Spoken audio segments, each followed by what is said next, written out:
அருட்பெரும் ஜோதி, தனிப்பெரும் கருணை, அருட்பெரும் ஜோதி. நான் சென்னையிலேருந்து வர்றேன். இந்த ஃபங்க்ஷனுக்கு, இந்த தியானத்துக்கு வரலாமா வேணாமான்ட்டு ஒரு வாரம் நான் பதிவு எடுத்து போட்டுட்டு இருந்தேன், ஃபாலோ பண்ணியிருந்தேன். இது போய் எந்த அளவுக்கு இருக்கும்னு எனக்கு திருப்தி இல்லை. ஏன்னா என் வீட்டில் பூஜை தனியாக தான் கட்டிகிட்டு இருக்கேன். அதுலேயே மணிக்கணக்கில் உட்காந்து நான் பூஜை பண்ணுவேன்.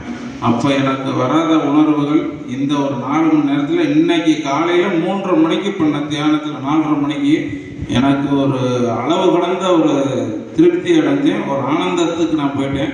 உண்மையாகவே இந்த திருவண்ணாமலைக்கு கீழே அடிவாரத்தில் பண்ணது எனக்கு பயங்கர வைப்ரேஷன் ஆன மாதிரி இருந்தது. அதை நான் இன்னைக்கு ரொம்ப உணர்ந்திருக்கேன். எனக்கு அதை பேசவே கண்ணீர் வருது. அந்தளவுக்கு நான் இன்னைக்கு இந்த விடியற் காலையில் அந்த 4:30 மணிக்கு உணர்ந்ததை நான் இவங்களுக்கு சமர்ப்பிக்கிறனோ இல்லை கடவுளுக்கு எனக்கு சமர்ப்பிக்கிறாரோ, நான் அவருக்கு சமர்ப்பிக்கணும். அது ஒரு ஆனந்த உலகத்துக்குள்ள போன மாதிரி நான் ஒரு நம்ம அப்பா அம்மா அவங்க தான் என்ன பண்ணுவாங்க, குரு தான் என்ன சொல்லுவாங்க, நம்ம பிறந்ததுலேருந்து எப்படி நம்ம சாப்பிடணும், பேசணும், என்ன பண்ணணும்னு சொல்லிட்டு ஒன்று ஒன்றா அவங்க தான் நம்மளுக்கு கைட் பண்ணுவாங்க. அவங்களாம் செய்ய தவறுனதை இல்லைனா என்னென்னலாம் மிஸ் பண்ணாங்களோ அது எல்லாமே இங்கே கிடச்சிருக்கு.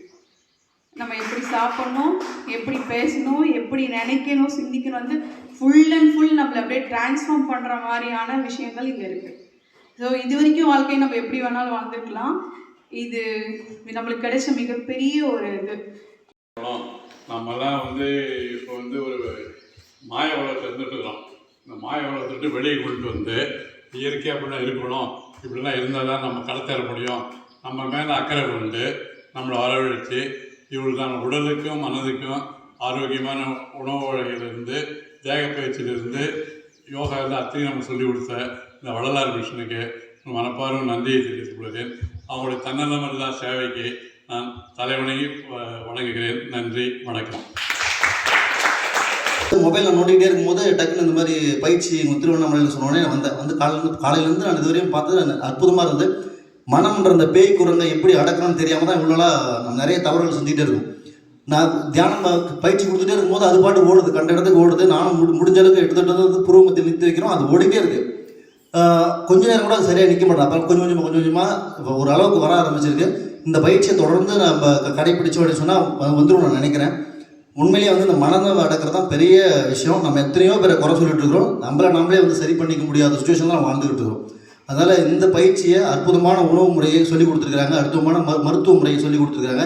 இதெல்லாம் கடைப்பிடித்து நான், என் குடும்பம், என்னை சார்ந்தவர்கள் அனைவரையும் நான் ஆரோக்கியமாக வச்சுக்கணும்னு ஆசைப்பட்றேன். இந்த வாய்ப்பை கொடுத்த வள்ளலார் மிஷனுக்கு மனமார்ந்த நன்றிகளை தெரிவிச்சுக்கிறேன். இந்த அருட்பெரும் ஆற்றலை எல்லாருமே அனுபவிக்கணும். ஆனால் இந்த வாய்ப்பை கொடுத்த எல்லாருக்கும் மனமார்ந்த நன்றிகள். நன்றிங்கய்யா. ஜோதி, தனிப்பெருங்கருணை, அருட்பெரும் ஜோதி. இந்த வள்ளலார் மிஷனுக்கு ரொம்ப நன்றி தெரிவிச்சுக்கிறேன். மனம்ன்றது எப்படி நம்ம கண்ட்ரோல் பண்ணுன்றத ஐயா தெளிவாக சொல்லி கொடுத்தாங்க. அதுமாதிரி யோகா பயிற்சியும் நல்ல முறையில் எப்படி பண்ணணும், எப்படி செய்யணும் அப்படின்றது நல்ல முறையில் சொல்லி கொடுத்தாங்க ஐயாலாம். உணவு முறை நல்லா இருந்தது, நல்லா செரிமானம் ஆகிற மாரி, நல்லா ஜீரணம் ஆகிற மாரி நல்ல உணவாக கொடுத்தாங்க. எல்லாத்துக்கும் நன்றி, ரொம்ப நன்றி.